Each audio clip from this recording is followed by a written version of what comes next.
नमो हरिहन्ताण ओम। नमो सेताणं नमो हरियाणं नमो वचायाणं नमो लोके सौवसाहुणम्।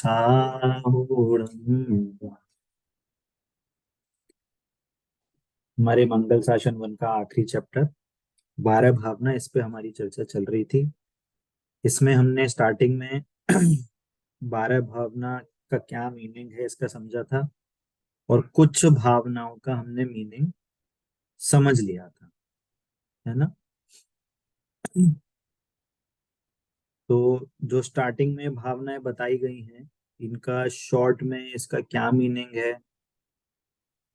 उस पे आप लोग बता सकते हैं क्या आपने वो मीनिंग पकड़ा, भाव क्या है उसका, वो आपको शेयर करना है एक लाइन में, है ना। जैसे पहला जैसे पहला है अनित्य भाव। अनित्य भावना से हम क्या समझते हैं, जो आपको क्या याद आता है कि क्या है अनित्य का मीनिंग, अनित्य भावना में हम क्या भावना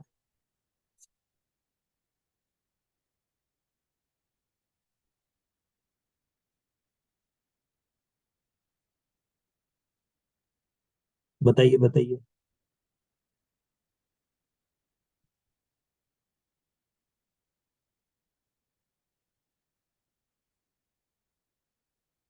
कुछ भी याद नहीं है?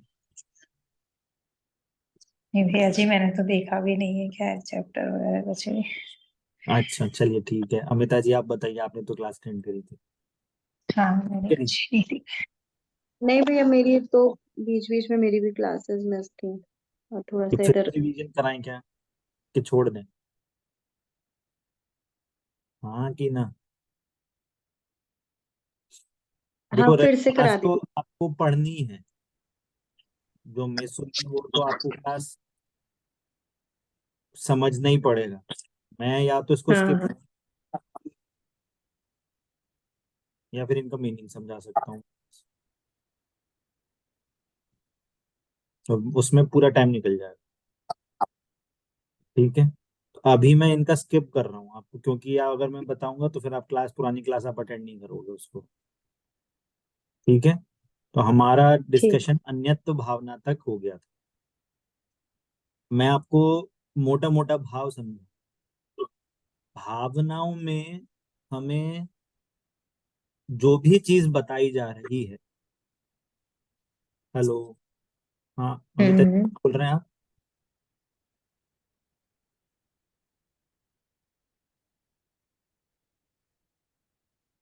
आपकी आवाज नहीं आ रही, आप माइक म्यूट है आपका।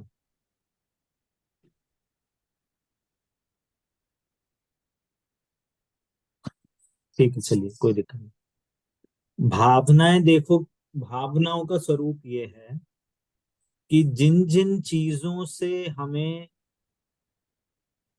हम इफेक्ट होते हैं, जिन जिन वस्तुओं से हमें हमारा संसार बढ़ता है, जिन जिन चीजों से, जिन जिन भावों से हमें लगता है कि ये हमें दुख देते हैं या हमारे संसार के कारण है, उन भावों से हमारे को उनका सही स्वरूप बताया गया है इन 12 भावनाओं में, आप ऐसा समझ सकते हैं, है ना।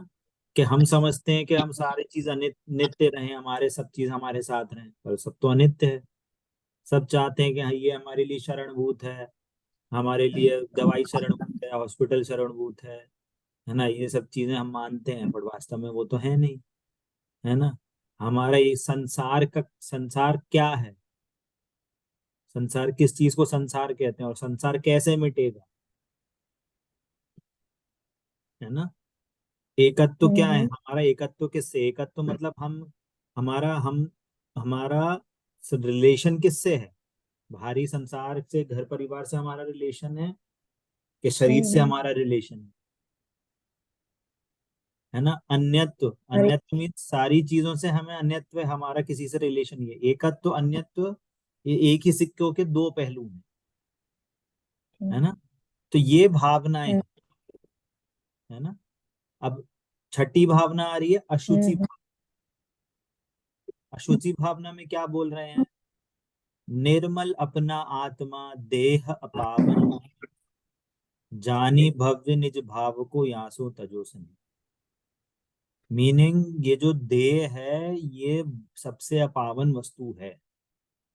अपावन का मतलब है कि ये अशुचि है। अशुचि का मतलब है कि इसको जुनवाणी में बोला गया है कि ये गंदगी की थैली है, गंदगी ही भरी हुई है। इसको मैं दूसरी जगह छैडाला में लिखा है, नवद्वार बहे घिनकारी, घिनकारी असी देह करे के मियारी। मतलब 9 द्वारों से हमेशा इस देह से हमेशा मल ही निकलता है ना। आंख, नाक, मुंह, कान, पसीना, मल मूत्र, ये इस वजह से पूरे 9 द्वार हैं टोटल। इनसे हमेशा मल ही निकलता है। और इसको अंदर से खोलो तो अभी अगर कोई आपके सामने बॉडी डिसेक्शन करने आ जाए ना, तो आप हफ्तों हफ्तों तक खाना नहीं खा पाओगे। ऐसी अंदर गंदगी चीजें रहती हैं, खून, ये वो। और हमें क्या रहता है, हमें ये देह प्यारी लगती है ना। तो हमें हर चीज दे हमारे हमें हमें देह से रिलेटेड सारी चीजें हमें अच्छी लगती हैं कि ये तो बहुत अच्छी है, ये तो बहुत अच्छी है। तो यहाँ पे आचार्य देव क्या कह रहे हैं, सबसे अशुचि चीज है ये, सबसे गंदी चीज है। इतनी अशुद्धता है शरीर में, है ना। और वास्तव में जो सबसे निर्मल चीज है वो है अपनी आत्मा, है ना। और जो भव्य जीव इस आत्मा का आश्रय लेता है वो इससे तिर जाता है। क्योंकि जब जब आप इस शरीर का आश्रय करोगे, ये स्वयं में भी अपावन है देह, और इसका लक्ष्य करते हैं तो हमें भी अपावन वस्तु मिलती है, अपावन स्थिति में हम मतलब चारों गतियां मिलती हैं। और कोई गति ऐसी नहीं है जो एकदम पावन है, निर्मल है। हर गति संसार का कारण है, हर गति से दुख ही मिलता है। और ये आत्मा ही है जिसके आश्रय से हमको सारी चीजें, सुख सुविधाएं मिलती है और मोक्ष सुख की प्राप्ति होती है। समझ में आ रही है बात? ये इसका इसका मीनिंग क्या है, इसको आप अपावन क्यों बोल रहे हैं? इसका भावात्मक मीनिंग यही है कि इन शरीर के आश्रय से हमेशा हमें राग द्वेष होंगे, और फल में भी हमें अपावन गतियां मिलेंगी। पॉइंट समझ में आ रहा है? ये इसका भावात्मक पहलू है। स्वयं में तो अपावन है ही, है ना, स्वयं में भी अपावन है। जैसे मान लो कोई पूछे कि आपको किससे प्यार है, क्या चीज अच्छी लगती है आपको, शरीर अच्छा लगता है क्या आत्मा अच्छी लगती है, तो क्या बोलोगे? बताइए। आपके मम्मी पापा हैं, आपके आपका रिलेशन में पति है, पत्नी है, तो आपको उससे किससे प्यार है? आपको उससे शरीर से प्यार है कि आत्मा से प्यार है? बताइए। हाथ किस से। प्यार है? आत्मा आत्मा से कि से। शरीर से? आत्मा से। तो ऐसा करते हैं, उनके शरीर को हटा के सिर्फ आत्मा आत्मा दे देते हैं आपको, तो काम चल जाएगा क्या? अभी तो शरीर से ही है, जहां तक है। सुनना, अगर सिर्फ आत्मा आत्मा दे देना हम्म। तो कोई रुकेगा नहीं, तो भाग जाएंगे भूत समझ के। हम्म।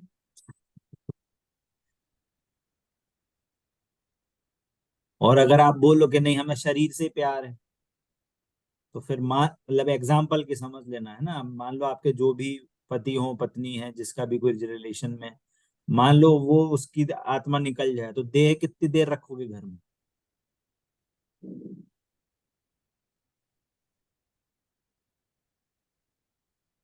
मतलब तो क्लियरली ये दिखता है कि देह से तो प्यार नहीं। वो तो मन में ऐसा विचार पैदा होता है कि ये मेरा है, ये मेरे लिए अच्छा है, तो हम वैसा व्यवहार, वैसा हमारा ट्रीटमेंट होता है उससे। और यही चीज बोल रहे हैं कि देह से तो आपको कुछ भी फायदा नहीं। वो भी अपावन है, उसका लक्ष्य करोगे। दूसरे के से तो प्रॉब्लम है ही, अपने से भी प्रॉब्लम है, या आपका शरीर भी अपावन है। बात ये चल रही है। परंतु इस शरीर का ध्यान क्यों रखने का उपदेश देता है फिर? ये अगर ये गंदी है तो क्या करें, छोड़ दें? नहीं। जिनवाणी ना हमारी वीतराग जो वाणी है, भगवान के द्वारा कही गई, वो स्यादवाद में ही वाणी है। ये गंदगी भरी हुई देख बोल तो रहे हैं, गंदगी से भरी हुई है। क्यों क्यों बोल रहे हैं गंदगी से भरी हुई? कि इसका लक्ष्य करने से हमें अपावन गतियां मिलती हैं। परंतु इसको यदि रख रखाव भी इसका यदि करना है तो अहिंसात्मक वस्तुओं से ही इसका रख रखाव करना चाहिए। पॉइंट समझ में आ रहा है? एक दूसरा पहलू है। पर आपको इसको अपावन क्यों बताया जा रहा है, इसको अपावन क्यों बोल रहे हैं? इसको अपावन इसलिए बोल रहे हैं कि इसका लक्ष्य ना हो, है ना। अपावन इसलिए बोल रहे हैं कि इसका लक्ष्य नहीं करें, क्योंकि ये मेरा स्वरूप नहीं है, इसको हम अपना मानेंगे क्योंकि हम इसको अच्छा मानते हैं ना अपने लिए, कि घर शरीर को संवारना है, शरीर अच्छा लगेगा तो मैं अच्छा होता हूँ। और वास्तव में शरीर तो रहता नहीं है साथ में, शरीर छूट जाता है। और ये है वास्तव में गंदी चीज।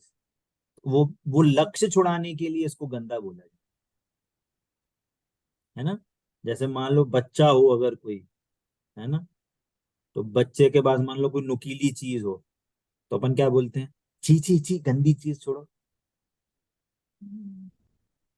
बोलते कि नहीं बोलते? देखो ये कितनी अच्छी चीज है, देखो कोई टॉफी या टॉय पकड़ाएंगे, देखो कितनी अच्छी चीज है, और उसको बोलते हैं कि छी गंदी चीज छोड़ो। क्यों बोलते हैं? कि वो बच्चा उसका लक्ष्य छोड़े। क्यों? क्योंकि उससे उसका फायदा नहीं होने दे। मान लो उसके हाथ में कैंची हो, ब्लेड हो, तो क्या होगा उससे? वो खेलेगा तो क्या होगा? नुकसान होना है, हाथ पैर कटने हैं। तो वैसे ही यहाँ पे आचार्य देव इनको अपावन क्यों बोल रहे हैं? है तो अपावन ही, पर क्यों बोल रहे हैं? कि जीव इस शरीर का लक्ष्य छोड़े, है ना। और यदि हम अपनी आत्मा का आश्रय लेते हैं तो हमें निर्मल अवस्थाएं प्रकट होती हैं। मोक्ष मार्ग क्या, ये निर्मल अवस्था है ना। तीर्थंकर आदि पद हैं, चक्रवर्ती आदि पद हैं, देव आदि पद हैं। तो यहाँ पे क्या होता है कि वहां पे इससे और अच्छी अवस्था मिलती है। रेवती में क्या होता है, हमेशा यौवन अवस्था रहेगी। तीर्थंकर होंगे तो सारी अवस्था, सारी आपकी जो खाने बैठने खाने पीने ओढ़ने सबकी सारी व्यवस्था कौन करता है? देव आदि आपकी व्यवस्था करते हैं। तीर्थंकर की जो भी वस्तुएं होती हैं, वो मध्यलोक की कोई वस्तु को यूज नहीं करते। सारी वस्तुएं देवगति से आती हैं उनकी। उनके बर्तन, उनके कपड़े, उनका खाना, उनका पीना, सारी चीजें, उनकी सारी व्यवस्था ऊपर वाले करते हैं, देव। तो क्यों हुआ? ये तो मतलब ये है कि ये एक्स्ट्रा, आप मतलब ये एक्स्ट्रा, एक्स्ट्रा वो है, ये एक्स्ट्रा कमाई है ये।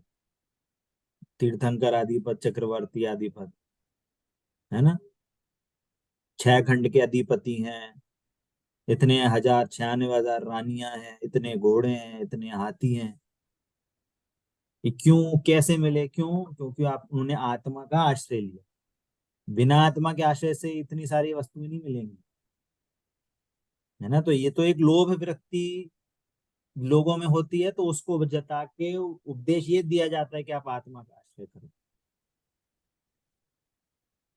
इवेंचुअली वो उसको पाने, इवेंचुअली उसको दिलाना नहीं है चक्रवर्ती पद, कि तुम चक्रवर्ती पद करने के लिए उसको वो ललचा रहे हैं।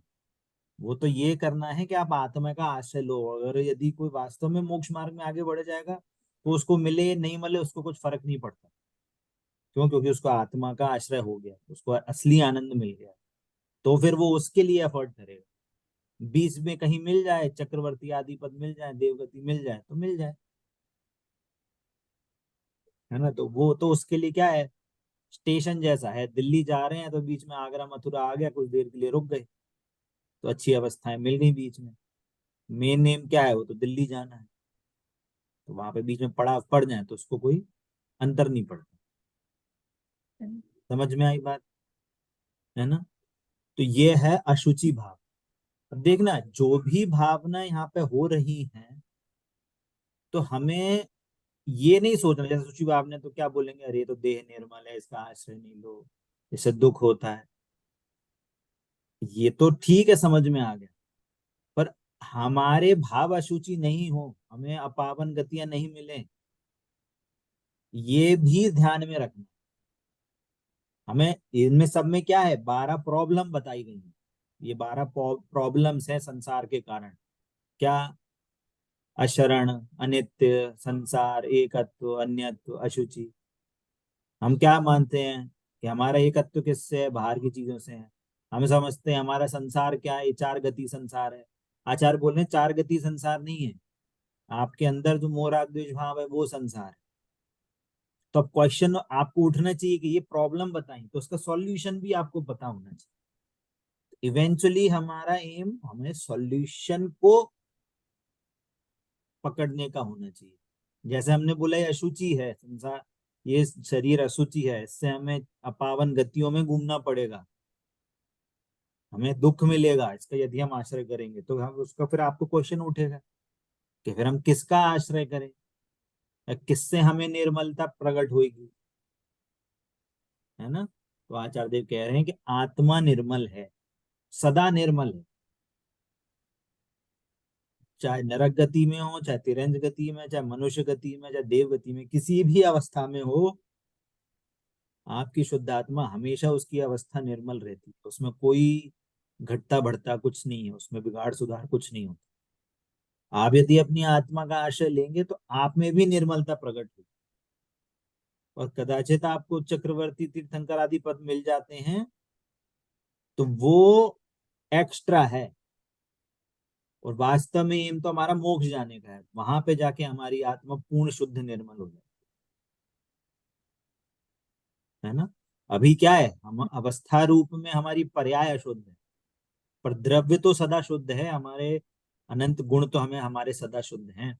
हमें उन गुणों का, हमारे उस आत्मा का, हमें शुद्धात्मा का ज्ञान नहीं है, मात्र उसका हमें पता नहीं है। इस कारण से हमारा सारा एफर्ट बाहर जाता है कि इस ये मेरे लिए शरणभूत है, इससे ये खाएंगे तो अच्छा हो जाऊंगा, ये इससे मेरे को बुरा होता है, तो इसलिए हमें राग द्वेष होता है। और यदि हम अपने शुद्धात्मा को जान लेंगे तो हमारे को निर्मलता प्रकट हो जाएगी, है ना? आगे इसी की बात करें। आश्रव भाव, क्या बोल रहे हैं आश्रव भावना में? आत्म केवल ज्ञान में निश्चय दृष्टि निहार, सब विभाव परिणाम में आश्रव भाव बिठा। मीनिंग, आत्मा, यहाँ पे केवल ज्ञान वो अनंत भगवान का केवल ज्ञान नहीं लेना, यहाँ पे इसलिए केवल स्पेस ज्ञानमय कहा है। मीनिंग, आत्मा सिर्फ ज्ञानमय है, आत्मा का स्वरूप ज्ञान है, और इसको निश्चय दृष्टि से निहारा जा सकता है। निश्चय दृष्टि मतलब सच्ची दृष्टि, है ना? तो ऐसे बोल रहे हैं सच्ची दृष्टि से इसको निहारो, मतलब जानो, है ना? तो सब विभाव परिणाम में, मतलब ये जो आश्रव भाव है ना, ये सब विभाव परिणाम है। विभाव परिणाम है मतलब विकारी परिणामों को आश्रव भाव कहते हैं। तो जितने भी आपके भाव चल रहे हैं, खाना पीना, उठना बैठना, ये काम करना, इसको पढ़ाना, खाना बनाना, इसका ध्यान रखो घर से, ये सारे भाव, सारे विकारी भाव, सारे आश्रव भाव। और इससे क्या होता है, ये संसार का काम। तो क्या बोल रहे हैं कि यदि आप अपने को जानने वाला देखोगे, तो आप इन आश्रव भावों का आप नाश कर सकते हो, है ना? आपको वो चार्ट याद आ रहा है जो हमने आश्रव और बंध के बारे में समझा था? हाँ, श्रव बंध कर्म का निर्धारण उदय संबंध। आता है, देन हम उससे अटैच होते हैं तो हमें राग द्वेष होते हैं, और जो राग द्वेष होते हैं उसी समय नए कर्म बनते संबंध बनते हैं। हैं, है ना? तो हमने ये देखा कि इसको यदि हमें साइकिल को तोड़ना है तो हमारे पास क्या कंट्रोल है, किस चीज का कंट्रोल है? कर्मोदय का कंट्रोल है क्या हमारे पास? हमारे पास नए कर्मों को बांधने का कंट्रोल है क्या हमारे पास? वो भी कंट्रोल नहीं। राग। तो हमारे पास कंट्रोल, राग द्वेष कंट्रोल करने का हमारे पास उपाय है। अच्छा, राग द्वेष कैसे कंट्रोल करेंगे?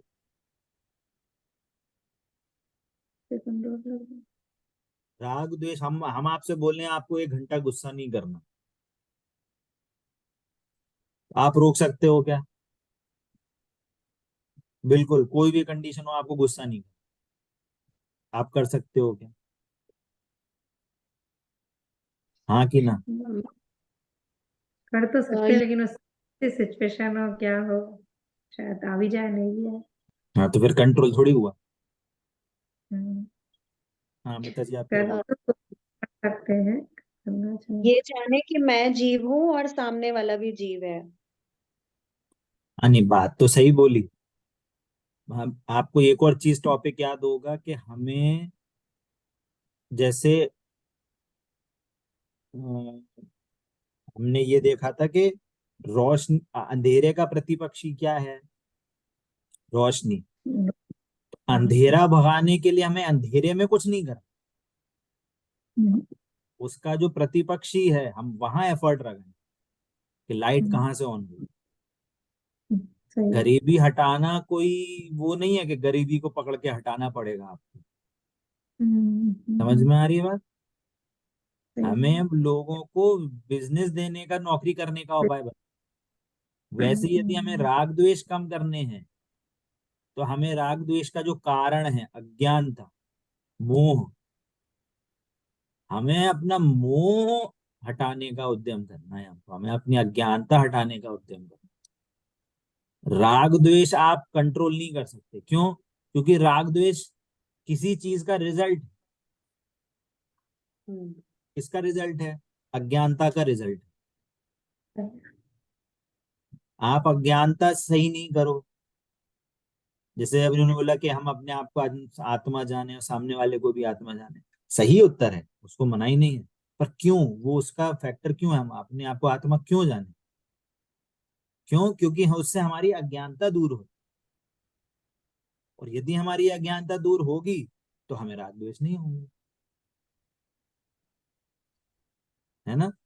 मतलब इसे एक बहुत शॉर्ट एग्जांपल है, मान लो हमें किसी व्यक्ति के प्रति हमें राग द्वेष होते हैं, या हमारे मान लो हमारे माइंड में किसी ने एक नया ऐसा मेंटेलिटी डाल दी कि भैया वो व्यक्ति तो बहुत खराब है, हो सकता है वास्तव में ना हो, पर माइंड में अज्ञानता बैठ गई, और जब भी वो आदमी आए, वो व्यक्ति आए, तो हमें हमेशा राग द्वेष होने लगे।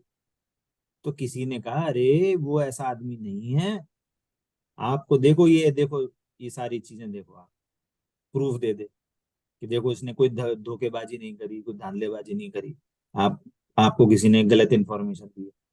अब आपको प्रूफ देगा तो आपने क्या करा? सही ज्ञान करा, सही निर्णय किया, अरे नहीं ये तो गलत बात है, ये तो हमारे में गलत गलत इंफॉर्मेशन थी हमको। तो ज्ञान करने से क्या हुआ? भ्रम दूर हो गया।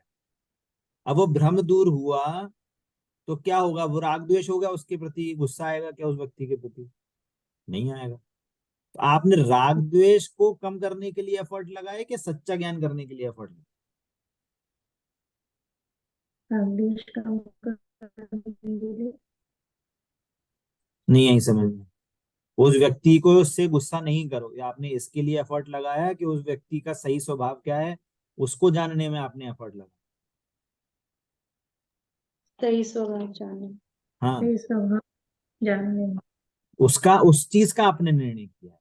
वैसे ही राग द्वेष जो है, आश्रव भाव जो है, वो क्यों हो रहे हैं, हमें इस चीज का एफर्ट होने लगाना चाहिए। मेहनत इसमें है। मोह राग, वो मोह राग। जनरली होता क्या है, लोग आश्रव भाव को कम करने में एफर्ट लगाते, नहीं भैया गुस्सा नहीं करो, अरे भैया चलो मुखार मंत्र पढ़ने लगो, अरे अरे अरे अरे, आंख नाक मुंह बंद करके आप ध्यान में बैठ जाओ, अरे पानी पी लो, गुस्सा कम हो जाएगा। उपाय ही नहीं है।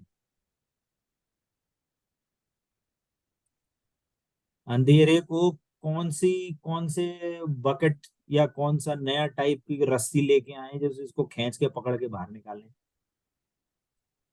कौन सा मटेरियल लेके आए उसमें बंद कर दें और वो पूरा अंधेरा बाहर चले जाए?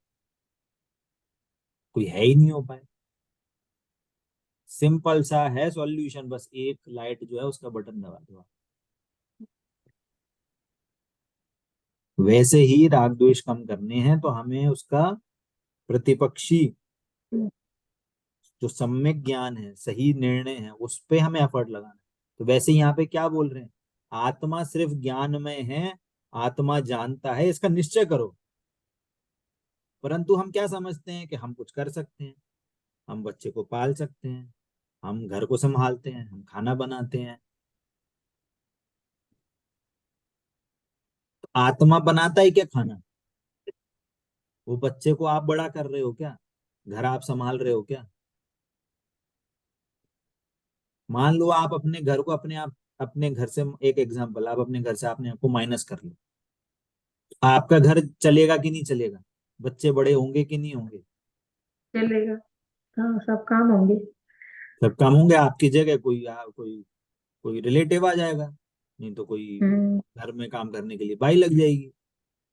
हम्म। मैं चला जाऊंगा तो मेरी जगह कोई दूसरा व्यक्ति आ जाएगा काम देखने के लिए। हम्म, सही। तो ये क्यों हुआ? तो मतलब आपका काम आपके कारण हो रहा है कि अपने आप से चल रहा है? सब लोग अपने हिसाब से काम कर रहे हैं कि आपके हिसाब से सब चीज कंट्रोल हो रही है? तो अपना अपना करते हैं। तो यही तो मिथ्यात्व है कि हम सब चीज कर रहे हैं, हम बच्चे को बड़ा कर रहे हैं, मैं घर में संभालता हूँ सबको, मैं मम्मी पापा का ध्यान रखता हूँ। तो यही भ्रम बता रहे हैं कि आत्मा सिर्फ जानता है और कोई काम नहीं करता।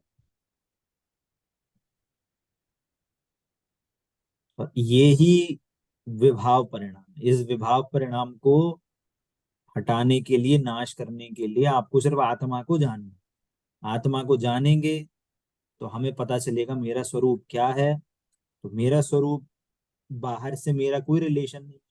तो जब सामने से मेरा कोई रिलेशन नहीं है तो मैं उसको देख के ना खुश होऊंगा ना दुखी होऊंगा, ना हर्ष होगा ना दुख होगा। वही राग द्वेष है, तो राग द्वेष नहीं उत्पन्न होंगे। ये विधि है। क्लियर हुई बात? तो वही विधि नीचे दे रहे। आश्रव भावना हुई। आश्रव भावना मतलब हम वस्तुओं से, हम अपने मोह के कारण, भ्रम के कारण हमें चार बुद्धियां होती हैं, है ना?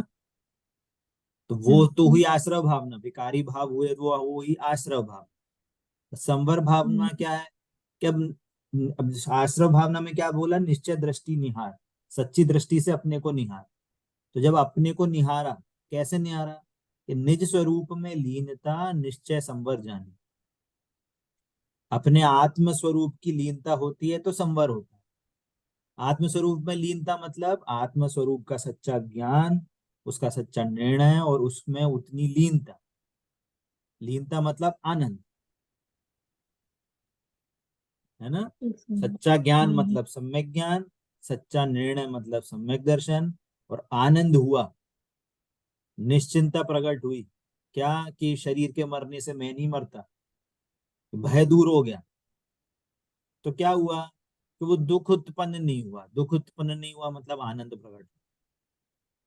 और ये वास्तव में सच्ची निर्जरा, सच्चा संवर है। क्या है? सच्चा संवर। और समिति, गुप्ति, संयम, धर्म, जो मुनिराज को बोलते हैं समिति हैं, 5 समिति हैं, 3 गुप्ति हैं, है ना? तो ये क्या हम्म। करती हैं? ये पापों से हमें बचा, तो पापों का संवर होता है।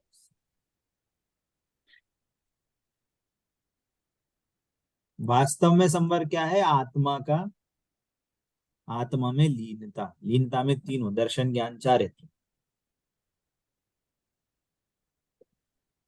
समझ में आई बात? तो ये विधि है, ये हम्म। विधि बता रहे हैं। आत्मा शुचि है, आत्मा का लक्ष्य, सॉरी, आत्मा, आप शरीर अशुचि है, आत्मा निर्मल है, आत्मा शुचि है। और यदि हम शरीर का लक्ष्य करते हैं तो हमें आश्रव भाव होते हैं। आश्रव भाव का उपाय क्या है कि हमें आश्रम ना हो? कि संवर। संभव। संवर मतलब कि हमें आत्मा का सच्चा ज्ञान हो, सच्चा निर्णय हो हमें अपना स्वरूप का, तो संवर होगा। हम्म, संवर का दूसरा नाम होता है सुख। संवर का मतलब होता है रुकना। तो क्या रुका? कि कर्म बंद अब होना रुक गए, दुख हो तो उत्पन्न होना रुक गया, रुको। जिसके कारण से हमें संसार होता है। और यस। उसका दूसरा दूसरा पहलू क्या है कि हमें सुख उत्पन्न हो। कौन सा? आत्मिक सुख। क्या बोला? वो आत्मिक आत्मिक सुख। सुख प्रकट हो। अब संभव। निर्जरा मीनिंग क्या है? ये जो संवर और निर्जरा वर्ड है ना, ये कर्म के सापेक्ष वर्ड है। संवर मतलब कर्म रुक गए, जो हमें कर्म बन रहे थे वो रुक गए। कैसे रुक गए? कि राग द्वेष नहीं हुए। राग द्वेष कैसे नहीं हुए? कि जब हमें आत्मा का सच्चा ज्ञान हो गया, है ना। अब क्या हुआ? आत्मा का सच्चा ज्ञान हुआ, तो उससे क्या हुआ? अब जो आत्मा का जिसको सच्चा ज्ञान होगा, तो क्या वो उतना ही एफर्ट करके रुक जाएगा? फॉर एग्जाम्पल किसी को मान लो, फॉर एग्जाम्पल है किसी को रसगुल्ले बनाने नहीं, उसने हट एफर्ट करके इधर सीखा उधर सीखा, इस व्यक्ति से उस व्यक्ति से, उसने रसगुल्ला बनाना आ गए उसको। तो अब कब, अब उस लेडी को रसगुल्ले कितनी बार बनाएगी? महीने में एक बार बनाएगी? साल में एक बार बनाएगी क्या?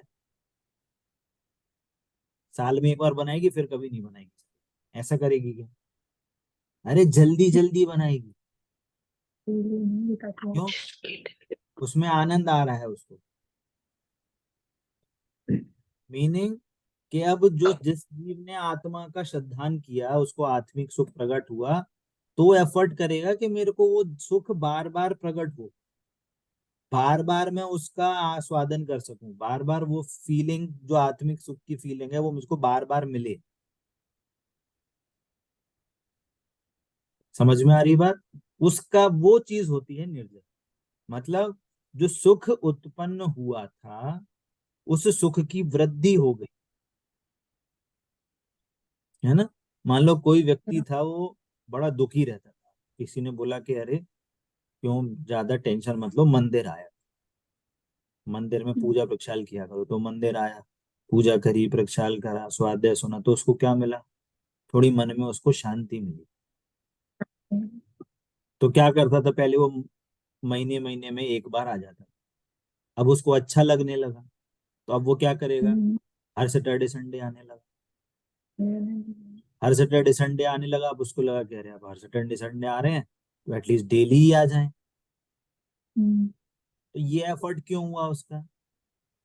क्योंकि उसको आने में उसको शांति मिलती थी मंदिर। वैसे ही जो निर्जरा है, वो जो संवर में जो सुख उत्पन्न हुआ था ना, उसी की वृद्धि करने के लिए वो जीव बार बार प्रयत्न करता है कि बार बार आत्मा का लक्ष्य हो, बार बार ये संसार की चीजों में मैं नहीं उलझूं,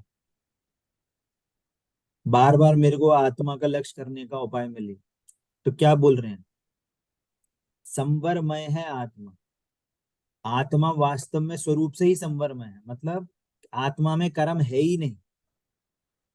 संवरमय है मतलब आत्मा ऑलरेडी सुखमय है ना। और आत्मा का आश्रय लेते हैं तो पूर्व कर्म झड़ जाए, पूर्व कर्म झड़ जाते हैं, है ना। निज स्वरूप को पाकर लोक शिखर तक जब था, मतलब आत्मा में यदि हम लीन हो जाएंगे, उसके निज स्वरूप को पाएंगे, तो लोक शिखर मतलब मोक्ष होगा हमें। कैसे? तो वो जो आत्मा की धीरे धीरे धीरे धीरे धीरे धीरे करके जो वृद्धि होगी आत्मा के आनंद की, एक टाइम ऐसे फिर धीरे धीरे इतनी लीन हो जाएंगे, अब वो सोचेगा कि अब मैं क्यों पढ़ूं संसार के पक्ष में, मैं सीधे अब आत्मा में परमानेंटली लीन हो जाता हूँ ना, टेंशन खत्म। तो वो जो वृद्धि हुई आत्मा की, उसको बोलेंगे निर्जरा। और पूर्ण मोक्ष हो गया, तो वो आत्मा के आनंद की पूर्णता हो गई, है ना। तो इन चार भावनाओं में एक आपको प्रोसेस मिल रही है। शरीर अशुचि है, शरीर के लक्ष्य से आश्रव होता है, आश्रव का उपाय संवर है, और संवर की जब वृद्धि होती है, आनंद की वृद्धि होती है, वो निर्जरा। क्लियर हो रही है बात? है ना? तो हमें क्या पता चला? शरीर के लक्ष्य से हमें राग द्वेष होता है, मतलब हम शरीर के साथ हम मोह भ्रम जो हमें है, एकत्व ममत्व कर्तृत्व भोक्तृत्व बुद्धि, उससे हमें राग द्वेष होते हैं, वो दुख का। तो राग द्वेष नहीं मिटाना, हमें भ्रम मिटाना, हमें अपनी अज्ञानता मिटाना। वो हम अज्ञानता मिटाएंगे तो आश्रव मिटेंगे। आश्रव अज्ञानता मिटी तो संवर हुआ, आनंद प्रकट हुआ, कर्म कर्म का बंधना रुक गया, संवर। और उस आनंद की वृद्धि के लिए हम बार बार वो एफर्ट करने लगे, आत्मा में लीन होने लगे बार बार, तो निर्जरा हुई। और निर्जरा की पूर्णता से हमको क्या हुआ? मोक्ष। मोक्ष हुआ। ठीक है? क्लियर होता है सभी को? आगे हाँ तीन ये तो भावनाएं और बचती हैं, लोक और बोधि दुर्लभ और धर्म। ठीक है? इसकी चर्चा हम नेक्स्ट क्लास में रहेंगे। ठीक है? अभी किसी का कोई डाउट है क्या? नहीं यार, ये ठीक है? नेक्स्ट जो आपकी भावना है, आप उनको नेक्स्ट क्लास से पहले आप पढ़ के रखें। ठीक है? फ्राइडे तक हम अपना पूरा कोर्स कंप्लीट कर देंगे, और उसके बाद 1 या 2 हफ्ते में आपका फिर फाइनल एग्जाम होगा। है ना?